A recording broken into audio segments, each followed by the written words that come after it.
Hello, welcome again to another tips and tricks video here from Switch. I wasn't paying attention because I'm actually focusing on editing my photo here in iOS, and that's because without installing any third-party application or plugin, you can actually do a lot of editing for the photos you have inside your iOS device. So we want to cover something called markup built into iOS. Instead of talking about it, why not let me show you? So let's get started. Welcome to my iOS device. I'm actually using an iPad running the latest version of iOS 10. Now, as I was saying, because I'm using iOS, I'll be using a couple of teaching aids. In this case, what I'll be using most of the time is actually to zoom in, zoom out. That means from time to time, you actually see me zooming in to focus your attention on areas of the interface that may otherwise be too small for the screen. So having said that, let's get into what I mean by markup. So for that purpose, I'm going to my photos. I'm going to take the photos that I just took of myself just now. Pardon for the image, but the purpose here is to illustrate what you can do with a photo in iOS without installing any third-party software. For example, with this existing photo, I can do some simple editing by going to the upper right corner of the screen and tapping on the editing option there. This allows me to do quick edits. For example, quick touch-up, you immediately just enhance the entire photo, or maybe you can do adjustment of the orientation, rotation perhaps. Maybe do some filters. In fact, let me zoom out to show you. So I can just do quick filters. Maybe adjust intensity of brightness, make it more brighter perhaps.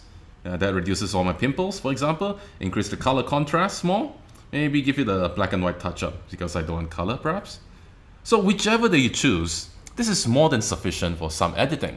But what if you want more? In this case, you can do markup. So again, let me zoom back in, tap on the editing option over there. And when you do, at the bottom of this display, next to all your editing options, there's this icon that has 3 dots in it. So just tap on it once. You now have a new option there called markup. Tap on the markup option, and you're inside markup mode. In this mode, you have additional options to actually draw on the image, zoom the image, add text, and you can even customize the color, the thickness of the line, and even the font. So why not I show you? So first off, let's talk about the lines. So right now I'm already selected on the line. That's the blue icon is already selected at the lower left corner of the display. I want to change the thickness to something a little less thicker. I'm going to change the color of the line. Maybe I give it yellow. And let me just write something. So my name is Kent, for the sake of example. So you can actually just draw directly on it. You can also do things like zooming in. So I'm going to zoom, and this gives you a very cool magnifying glass that can focus or zoom on particular areas of the display, perhaps. So maybe you want to zoom on that. You can even add text, in this case, proper text. And you can adjust the text by adjusting it over here, increasing the text size perhaps, change the font and alignment. Maybe you want to centerize it, justify it the way you want it. Okay, this is markup. So it's a very, very interesting and cool way to add any editing to your image that you want. And once you're done, tap on done, and that's it. This image is already edited.